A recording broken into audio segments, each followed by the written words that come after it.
Adjustment layer.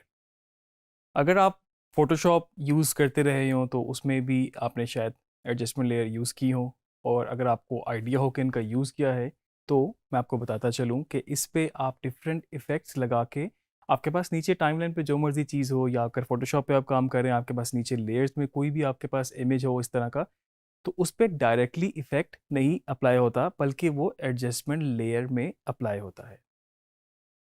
Premiere के अंदर आपके पास ये ऑप्शन मौजूद है कि आप एडजस्टमेंट लेयर को यूज़ करते हुए मल्टीपल इफ़ेक्ट उसके ऊपर लगा सकते हैं। और इसका सबसे बड़ा फ़ायदा ये होता है कि आपके पास एक ही लेयर होगी ऊपर जिसके ऊपर इफ़ेक्ट्स लगे होंगे, और नीचे आपका जितना भी एडिट होगा वो सब पे वो इफ़ेक्ट अप्लाई होते जाएंगे। आपको सेपरेटली इफ़ेक्ट्स लगाने की ज़रूरत नहीं, या फिर जिस तरह हमने एट्रीब्यूट्स को कॉपी पेस्ट किया था आपको वो भी करने की ज़रूरत नहीं। सबसे ज़्यादा यूज़ मैं कह सकता हूँ कि कलर ग्रेडिंग में इसका होता है, क्योंकि अगर आप देखें आप अपनी एडजस्टमेंट लेयर में वॉल्यूमेट्री का वो वाला इफेक्ट लगाएं जिसमें आपने एक अपनी लुक बनाई है।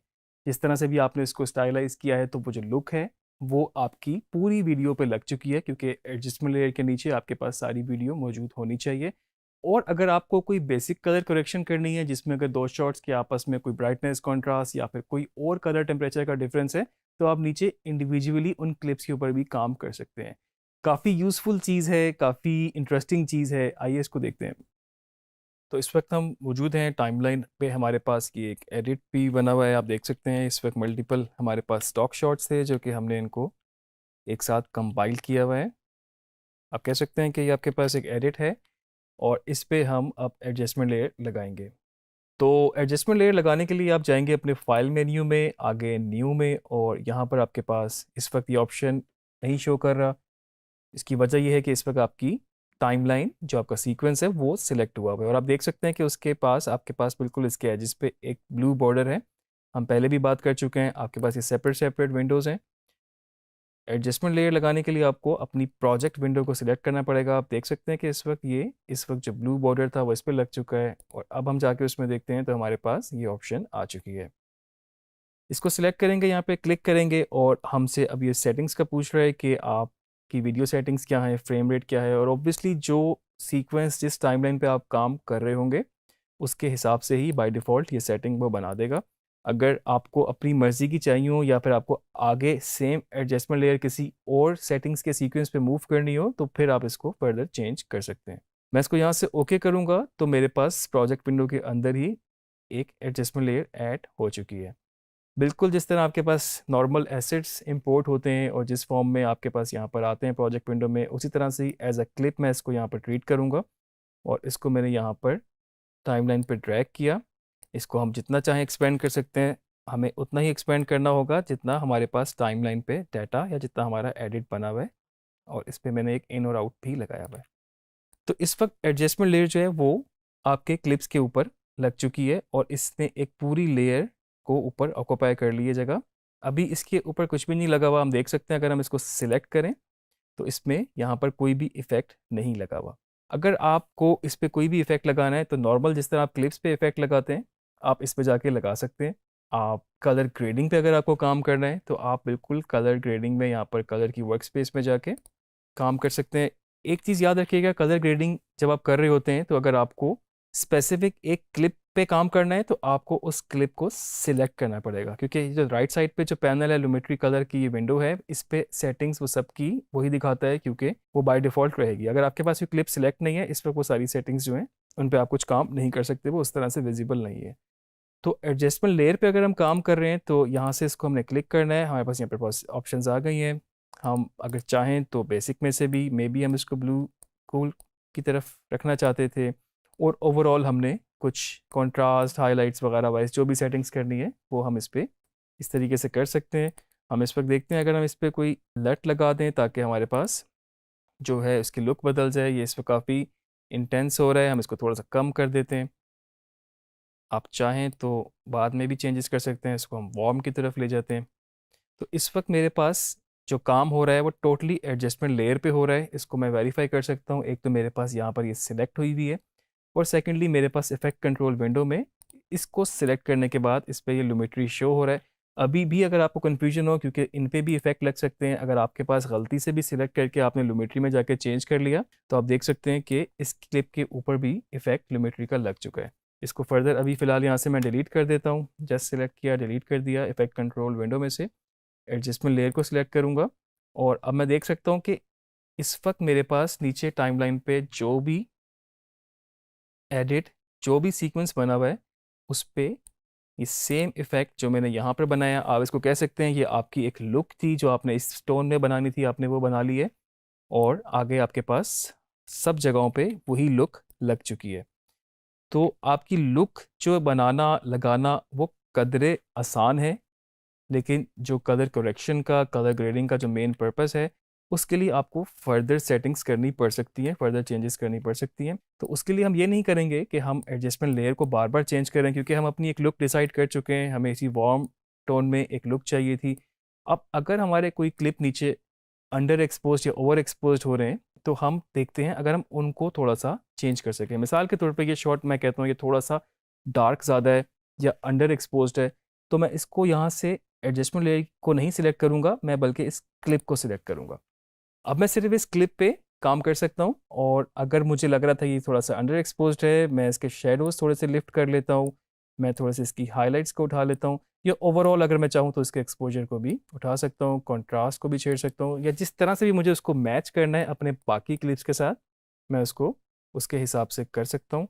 आप किसी भी स्टेज पे उसको दोबारा एडजस्ट कर सकते हैं, और फर्दर अगर कुछ सेकेंडरी में भी आपको कुछ करना हो तो वो भी आप इस पर अप्लाई कर सकते हैं। अगर आपको लगता है ये इस पे भी थोड़ा सा आप इसको उठा सकते हैं, और बाज़ दफ़ा ऐसा भी हो सकता है कि जो शॉट नीचे था वो ऑलरेडी वार्म था, आपने अपनी लुक भी वार्म कर ली। अगर आपको लगता है कि ज़्यादा वार्म हो गया है, तो आप सिर्फ इसी स्पेसिफिक शॉट को पकड़ के थोड़ा सा कूल की तरफ लेके जा सकते हैं, ताकि वो बाकियों के साथ बैलेंस हो जाए। तो एडजस्टमेंट लेयर के थ्रू बड़ा आसान तरीका है कि आप अपनी पूरी ओवरऑल फिल्म को एक लुक की तरफ लेके जा सकें। अगर तो आपने अपनी फुटेज लॉग प्रोफाइल में शूट की हुई होगी तो आपके लिए और आसानी होगी, क्योंकि लॉग में कलर्स बहुत ज़्यादा नहीं होते, लेकिन उसको डायनामिक रेंज ज़्यादा मिलती है, तो उसके पास इतना कंट्रोल होता है कि वो शेडोज़ पे, मिड टोन्स पे, हाईलाइट्स पे सेपरेटली काम कर सकता है। और जो आपकी लुक होती है, जो एक टोन होती है बेसिकली, वो आपकी ऑलमोस्ट ऑलमोस्ट सारे क्लिप पे सेम रहती है। आपको फर्दर कुछ बेसिक करेक्शन से थोड़ा सा उनको एडजस्ट करना पड़ता है। अब एडजस्टमेंट लेयर कलर ग्रेडिंग में तो बड़ा इंपॉर्टेंट फैक्टर है। मैं अपना कोई भी प्रोजेक्ट करता हूँ तो उसके बाद एडिट करने के बाद जो भी इसकी कलर ग्रेड या लुक बनानी होती है वो एडजस्टमेंट लेयर के थ्रू ही बनती है, और बाकी शॉट्स को बैलेंस करने के लिए मैं इसको फिर फर्दर चेंज करता रहता हूँ। कोई ज़्यादा वार्म है, थोड़ा सा ब्लू कर दिया, थोड़ा सा हाईलाइट्स, थोड़ा सा उसको बेसिक करेक्शन से थोड़ा सा एडजस्ट कर दिया। आप फर्दर इसमें जिस तरह भी चाहें इंडिविजुअली क्लिप पे क्लिप बाय क्लिप काम कर सकते हैं, और साथ साथ आपको देखना पड़ेगा कि वो आपके ओवरऑल लुक के साथ मैच भी कर रहा हो। ये ऑलरेडी डार्क शॉट है, इसको हम बहुत ज़्यादा नहीं उठा सकते। तो सिर्फ कलर ग्रेडिंग के लिए नहीं, आप इसको और चीज़ों के लिए भी यूज़ कर सकते हैं। आपने कोई भी इस पे इफ़ेक्ट लगाना है, मैं यहाँ पर अपनी इफ़ेक्ट की विंडो में जाता हूँ, आप देख सकते हैं कोई भी इफ़ेक्ट लगाएंगे वो इस लेयर पे अगर होगा तो वो नीचे सारे एडिट पे लगेगा। मैं मिसाल के तौर पे सिर्फ आपको दिखाने के लिए अगर मैं इसको मे बी ब्लर कर लेता हूँ, लेंस डिस्टॉर्शन मैं इसमें ऐड करता हूँ, और इसको फर्दर चेंज करने के लिए मुझे जाना पड़ेगा इफ़ेक्ट कंट्रोल विंडो में। आपके पास लिमिट्री लगा हुआ है, उसके बाद आपके पास लेंस डिस्टॉर्शन भी ऐड हो गया, टाइमलाइन से आपके पास एडजस्टमेंट लेयर सिलेक्ट है, और आप इसकी फर्दर कोई सेटिंग्स चेंज करेंगे तो आपको वो लेंस की डिस्टॉर्शन फील होगी, क्योंकि मैंने इस वक्त इफ़ेक्ट ही ये लगाया था। मैं इसको थोड़ा सा, इस वक्त हर क्लिप के ऊपर सेम लेंस डिस्टॉर्शन मौजूद है, और इसमें आप देख सकते हैं कि इस पे भी डिस्टॉर्शन है, इसके नेक्स्ट क्लिप पे भी आपके पास डिस्टॉर्शन है। अब मुझे हर क्लिप पे इंडिविजुअली नहीं लगाना पड़ा, या मुझे उसको कॉपी करके एट्रीब्यूट्स पेस्ट करने नहीं पड़े, मुझे सिर्फ एडजस्टमेंट लेयर पे ही लगा के मैंने जो भी इफेक्ट लगाना था वो सब पे लग गया। इसका सबसे बड़ा फ़ायदा आपको ये भी होता है कि जब अगर आपको कोई एडिट में चेंज करना पड़ जाए और इफ़ेक्ट्स जब बहुत ज़्यादा लग जाते हैं, तो आपका सिस्टम बाज़ दफ़ा बहुत ज़्यादा थोड़ा सा रिस्पॉन्स रेट कम हो जाता है, क्योंकि वो उस पर लोड पड़ चुका होता है, इफ़ेक्ट्स पीछे बैक एंड पर रेंडरिंग भी कर रहे होते हैं, फाइल्स भी कुछ डिवेलप कर रहे होते हैं, रेंडर फाइल्स। अगर इस वक्त आपका प्लेबैक थोड़ा सा अड़ना शुरू हो जाए, थोड़ा सा उसमें पॉज आना शुरू हो जाए, तो आप चाहें तो इस लेयर को सिर्फ यहाँ से एक क्लिक से बंद कर सकते हैं। अब देखिए यहाँ पर क्लिक करने से मेरे पास इस वक्त सारा इफेक्ट, सारी जो लुक थी, सारे जो इसमें डिस्टॉर्शन थी, वो यहाँ से बंद हो गई। आप फर्दर कोई एडिट में चेंज करना चाहें तो कर सकते हैं। मे बी आपको कोई नया सीन इंसर्ट करना था, आपने यहाँ से इसको कट किया और आपने स्पेस बना के बीच में नया सीन ऐड कर दिया, और उस नए सीन को ऐड करने के बाद आपने उसी लेयर को आगे फर्दर एक्सपेंड कर दिया, तो आपके पास वही इफेक्ट उस लेयर, उस नए एडिट में भी बेसिकली लग गए। इसको यहाँ से ऑन कर देंगे तो आपके पास फिर से वो आ जाएगा। एक इफेक्ट हम और लगा के देख लेते हैं। तो अगर आपको कुछ इसमें ओवरऑल सबकी पोजीशनिंग एक ही स्केल करना हो या फिर पोजीशनिंग चेंज करनी हो, आप ट्रांसफॉर्म का इफेक्ट जो कि डिस्टॉर्ट के अंदर है, इस पर लगाया मैंने। फर्दर इफेक्ट कंट्रोल विंडो के अंदर गया, जितने इफेक्ट्स लगाते जाएंगे ऐड होते जाएंगे। पहले लुमेट्री लगाया था, उसके नीचे मैं स्क्रॉल किया तो लेंस डिस्टॉर्शन है, ये आप ऑन ऑफ करके देख सकते हैं। और उसके अलावा जो मैंने अब तीसरा इफेक्ट लगाया ट्रांसफॉर्म का, बिल्कुल आपको इफेक्ट कंट्रोल में जो बेसिक मोशन की प्रॉपर्टीज़ होती हैं, थोड़ा सा उसी तरह की आपको ये प्रॉपर्टीज़ दे देता है, जिसमें आपके पास पोजीशन, स्केलिंग, सब कुछ शामिल है। तो आप देख सकते हैं इस वक्त कि आपके इस वक्त सारे क्लिप जो हैं, जो हमने ट्रांसफॉर्म का इफेक्ट लगाया, जो कि कुछ इस तरह से था पहले, ट्रांसफॉर्म को लगाने के बाद वो इस तरह का हो गया।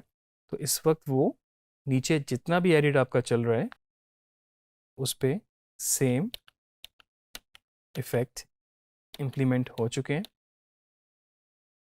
आपका फर्दर अगर एडिट बढ़ भी जाता है तो आप इस लेयर को जितना चाहें एक्सपेंड कर लें, कोई इसमें आपको मुश्किल नहीं होगी। तो ये आपके पास इस वक्त हमने जो जितनी चीज़ें देखी, एडजस्टमेंट लेयर की सारी पॉसिबिलिटीज़ एक्सप्लोर की, ऑप्शंस देखी हमने, किस तरह से हमने सिर्फ एक ही लेयर पे जो इफेक्ट लगाया वो नीचे सारे एडिट पे लग गया। आप इस पे एक से ज़्यादा इफेक्ट भी ऐड कर सकते हैं। मेजरली ग्रेड के लिए, लुक के लिए इस्तेमाल किया जाता है, लेकिन आप इस पे किसी भी किस्म का इफेक्ट जो आप सब पे लगाना चाहते हैं, आप सोच सकते हैं कि आपने एडिट फाइनल कर लिया और एंड में आपके पास सिर्फ एक फीडबैक ये आया है कि आपने एक पोजीशन जो थी अपने क्लिप की थोड़ी सी ऊपर करनी है, या फिर किसी और चीज़ को आपने थोड़ा सा स्केल अप करना है, तो आप सिर्फ एक ही लेयर पे वो इफेक्ट लगा के आप पूरे अपनी टाइमलाइन पे, पूरे एडिट पे उसको इम्प्लीमेंट कर सकते हैं। इसकी प्रैक्टिस ज़रूर कीजिएगा, इसमें और डिफरेंट इफेक्ट्स भी एक्सप्लोर कीजिएगा। मुझे लगता है जिस तरह पहले हमने इफेक्ट्स के बारे में बात की, फिर हमने ग्रेड के बारे में भी बात की, तो सारी चीज़ों को कंबाइन करके इनको एक्सप्लोर करें, सब चीज़ों के सारी एडजस्टमेंट लेयर पे लगा के देखें, स्टेप बाय स्टेप करके देखें, प्रॉपर्टीज़ को चेंज करें, और मुझे उम्मीद है कि आप बहुत ज़्यादा नई बेहतरीन चीज़ें क्रिएट कर सकेंगे इससे। नेक्स्ट लेक्चर में मज़ीद चीज़ों के ऊपर बात करेंगे।